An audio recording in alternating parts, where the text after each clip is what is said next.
اس لیے ہڑبڑا کر اٹھ بیٹھا، مگر معلوم ہوا کہ وہ میرے لیے بیٹی تیار کر کے لائی ہے۔ میں حیران ہوا کہ رات دیر تک جاگنے کے باوجود اس نے بیٹی یاد رکھی اور سویرے ہی جاگ بھی گئی۔ وہ میرے قریب کرسی پر بیٹھی تھی، رات والا خوابی لباس اتار چکی اور اس وقت ایک سادہ سے کرتے پاجامے کے اوپر گاؤن پہن رکھا تھا۔ ناگنوں کی سی چوٹیاں غائب اور خوشبو میں بسے لمبے لمبے ریشمی بال کندھوں پر لہرا رہے تھے، جن کی 3-4 مہینوں سے تراش خراش نہیں ہوئی تھی۔ میں اٹھ کر بستر پر بیٹھ گیا تو وہ پیالیوں میں چائے انڈیلنے لگی۔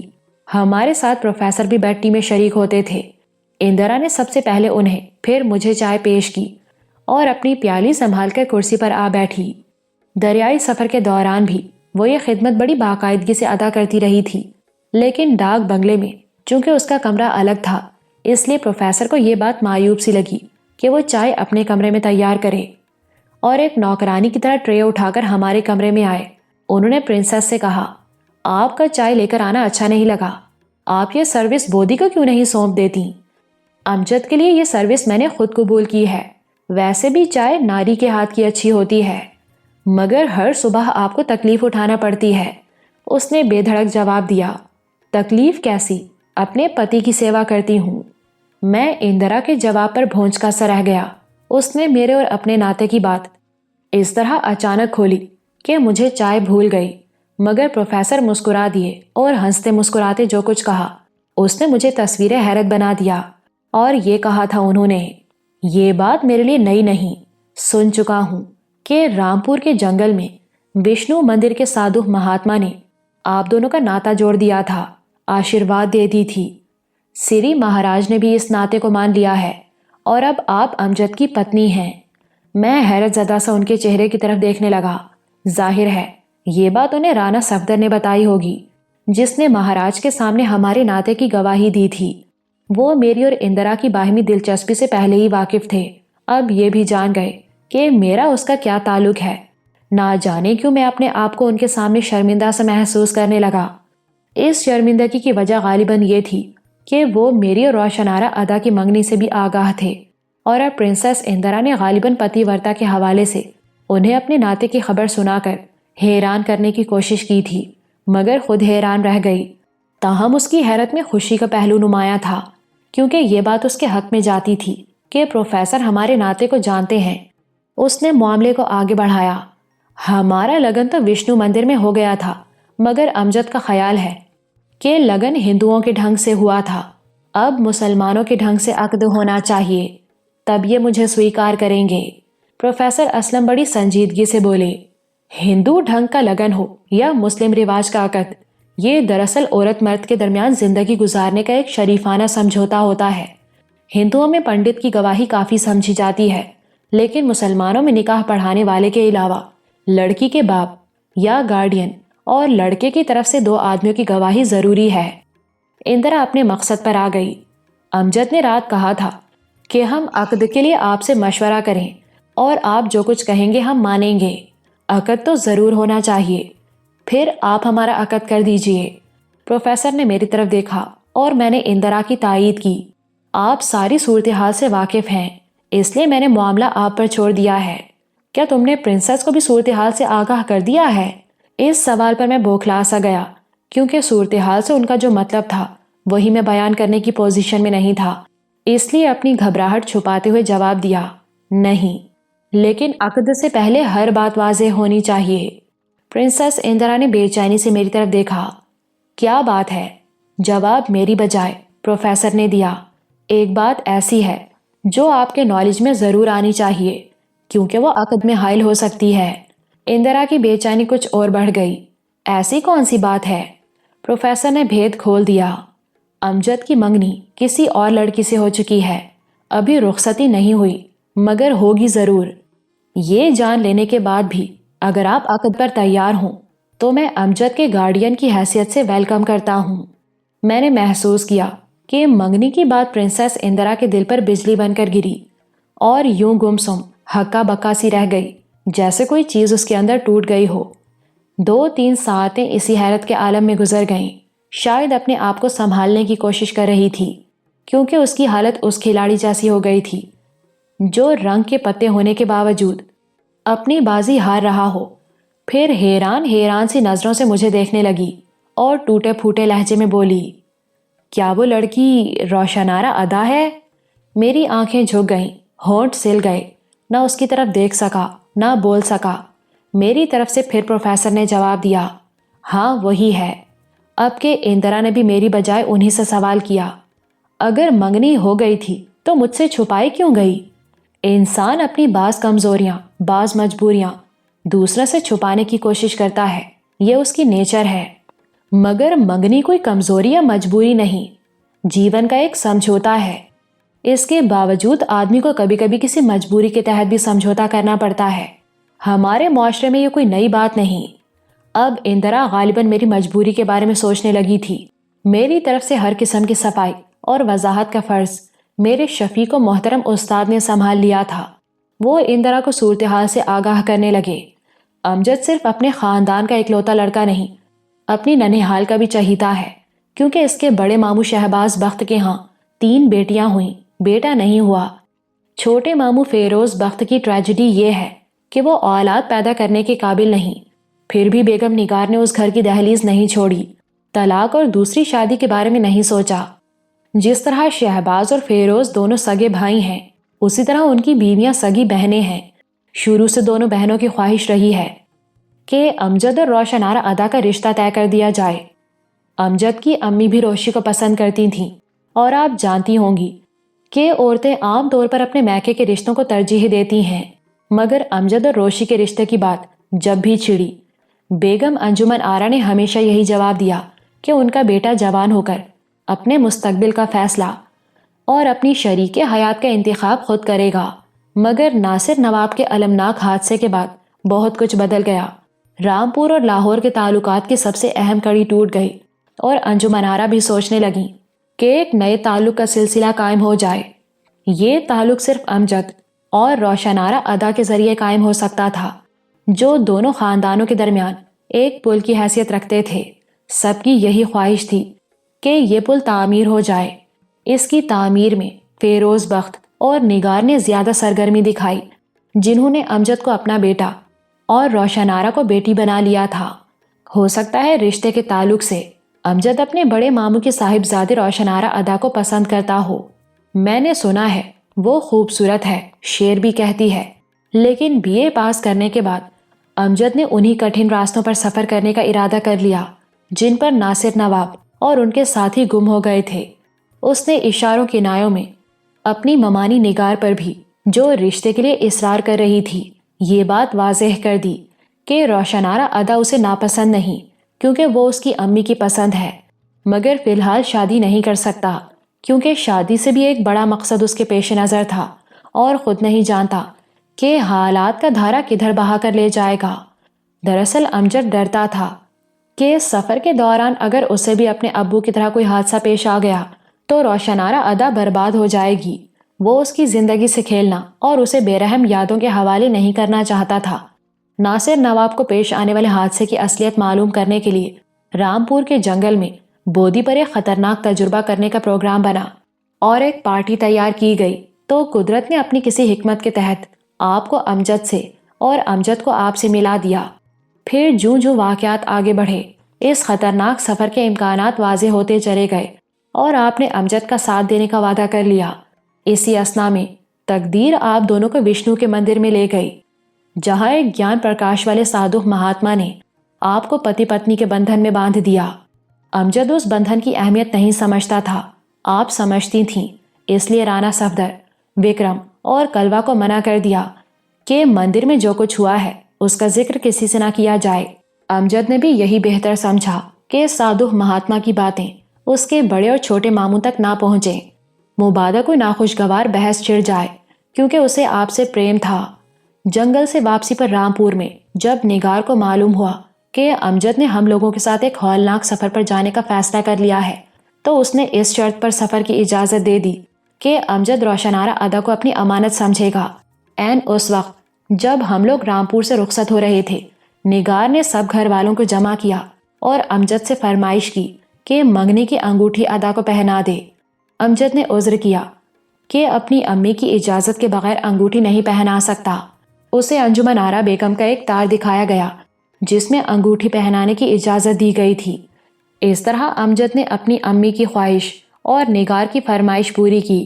دو خاندانوں کے درمیان تعلق کے ایک نئے پل کی بنیاد رکھ دی گئی۔ اس تعلق میں ان حالات و واقعات کا زیادہ دخل ہے جو ناصر نواب کو پیش آنے والے حادثے کے بعد گزرے۔ ادھر آپ تعلق کے اس پل سے بے خبر تھیں جو رامپور اور لاہور کے درمیان تعمیر ہو رہا تھا۔ شکار سے واپسی پر جب ریاست میں پہنچی تو مہاراج کو بتایا کہ آپ امجد سے پریم کرتی اور اسے اپنا پتی مان چکی ہیں۔ یہ انکشاف بھی کیا کہ وشنو مندر میں سادھو مہاتما نے دونوں کا ناتا جوڑ دیا اور لگن کر دیا ہے، جس پر مہاراج نے رانا صفدر کو گواہی کے لیے طلب کیا۔ آپ کے باڈی گارڈز ٹھاکر اجیت سنگھ اور رگھو رائے سے پوچھ گچھ کی۔ انہوں نے مہاراج کو میاں بادشاہ کی دولت و حشمت اور اعلیٰ حیثیت سے مطلع کیا۔ یہ سب کچھ جان لینے کے بعد مہاراج خاموش ہو گئے، اور خاموش اس لیے ہو گئے کہ ان کے اپنے خاندان میں ایک ٹھاکر نے مسلمان لڑکی سے بیاہ کر لیا تھا اور مہاراج نے اس بیاہ کی پرزور حمایت کی تھی۔ انہوں نے وشنو مندر میں ہونے والا لگن بھی مان لیا اور آپ کو امجد کے ساتھ سفر پر جانے کی آگیا دے دی۔ یہ ہے حالات کی اصل صورت۔ آپ سے لگن ہوا، ادا سے منگنی ہوئی، اور جو کچھ ہوا، جس طرح ہوا، اس کی تصویر میں نے پیش کر دی ہے۔ وشنو مندر میں سادھو مہاتما کی باتیں سننے کے بعد امجد نے یہ تو ضرور جان لیا کہ آپ کے ساتھ پریم کا ناتا گہرا ہونے والا ہے، مگر یہ علم نہیں تھا کہ ہندو دھرم کے مطابق آپ اس کی پتنی بن چکی ہیں۔ آپ نے بھی یہ بات اس لیے نہ کھولی کہ پہلے مہاراج کی آگیا لینا چاہتی تھیں، مگر ادا سے منگنے کے باوجود امجد کے دل میں آپ کی محبت کا تاج محل تعمیر ہوتا رہا، اور غالباً یہ خیال توجہ کا مرکز بنتا گیا کہ جس طرح 15 برس پہلے اس کے ابو اور کلارا کی محبت شادی میں بدل گئی تھی، شاید اسی طرح سفر کے دوران آپ سے اس کا تعلق ہو جائے۔ مگر اس تعلق میں ادا حائل ہو رہی تھی، اور میرے نزدیک اس کی ساری پریشانی یہ تھی کہ آپ کو منگنی سے کس طرح آگاہ کرے۔ جو بات امجد نہیں کہہ سکا وہ میں نے کہہ دی ہے۔ ان حالات کے مطابق آپ امجد کی محبت ہیں، ادا ضرورت ہے۔ یہ بھی ہو سکتا ہے محبت ادا ہو، ضرورت آپ ہوں۔ اب آپ کو فیصلے کا اختیار ہے۔ پروفیسر اسلم نے حالات کی جو تفصیل بیان کی اسے سن کر میں بھی دنگ رہ گیا، کیونکہ سب کچھ ویسا ہی تھا جیسا انہوں نے بیان کیا۔ انہیں کچھ باتیں رانا صفدر نے بتائی ہوں گی، کچھ معلومات سریا سے ملی ہوں گی، باقی ان کا اپنا تجزیہ تھا اور 16 آنے درست تھا۔ پرنسس اندرا چپ چاپ حیران و ششدر سی ساری گفتگو سنتی رہی۔ جب پروفیسر کی بات ختم ہوئی اس نے اپنی بات شروع کی۔ میں کسی کو دوش نہیں دیتی، کسی پر الزام نہیں لگاتی۔ شاید سادھو مہاتما کو پورا گیان نہیں ہوا تھا اور اس نے ہمارا لگن کر دیا، مگر پریم میں جیت بھی ہوتی ہے، ہار بھی ہوتی ہے۔ بہت سی باتیں ختم ہو جاتی اور بہت سی یادیں ذہن کی کسی کوٹری میں دفن ہو جاتی ہیں۔ یہ کہتے کہتے وہ جذباتی ہو گئی، ایک پل رکی، پھر یکلخت کہنے لگی، میں روشنارا ادا کا جیون برباد نہیں کرنا چاہتی، کیونکہ وہ امجد کی ضرورت اور لاہور رامپور کے درمیان ایک پل کی حیثیت رکھتی ہے۔ اگر یہ پل ٹوٹ گیا تو دو خاندانوں کے رابطے ٹوٹ جائیں گے، میل جول ختم ہو جائے گا، مگر امجد کو سفر کا جو وچن دے چکی ہوں پورا کروں گی اور واپسی پر انگلینڈ چلی جاؤں گی۔ میں یہ فیصلہ سن کر پریشان ہو گیا۔ اس نے میرا اور ادا کا تعلق قائم رکھا اور اپنا ناتا توڑ لیا۔ سفر سے واپسی پر انگلینڈ جانے کا ارادہ ظاہر کرتا تھا کہ حالات سے فرار چاہتی ہے۔ پروفیسر نے پوچھا، انگلینڈ کیوں؟ اس لیے کہ سری مہاراج صاحب جی کو اپنا منہ نہیں دکھا سکتی۔ گویا سارے تعلق ختم کر چکی، سارے ناطے توڑ بیٹھی اور اپنی چتا میں آپ ہی جل رہی تھی۔ ہم چند لمحے چپ چپ بیٹھے رہے، کہنے کو کچھ نہیں تھا۔ اچانک پروفیسر نے ایک نئی بات نکالی اور اندرا سے مخاطب ہوئے، ابھی آپ نے تصویر کا صرف ایک رخ دیکھا ہے، دوسرا رخ نہیں دیکھا۔ وہ کسی قدر چونکی۔ دوسرا رخ یہ ہے کہ آپ جس عظیم مشن اور آدرش کے لیے امجد کا ساتھ دے رہی ہیں، سریا کے نزدیک اس پر ہزاروں ادائیں قربان کی جا سکتی ہیں۔ یہ بات اس کی توقع کی بالکل خلاف ہوئی تھی۔ حیران رہ گئی اور پروفیسر بتانے لگے، ابھی لاہور سے ہماری روانگی میں 2 دن رہتے تھے کہ سریا میرے پاس آئی اور اس نے یہ کہہ کر مجھے ششو پنج میں ڈال دیا کہ بھائی جان کی منگنی بے شک روشنارا ادا سے ہو گئی ہے، لیکن پرنسس اندرا چاہیں تو یہ منگنی ٹوٹ سکتی ہے۔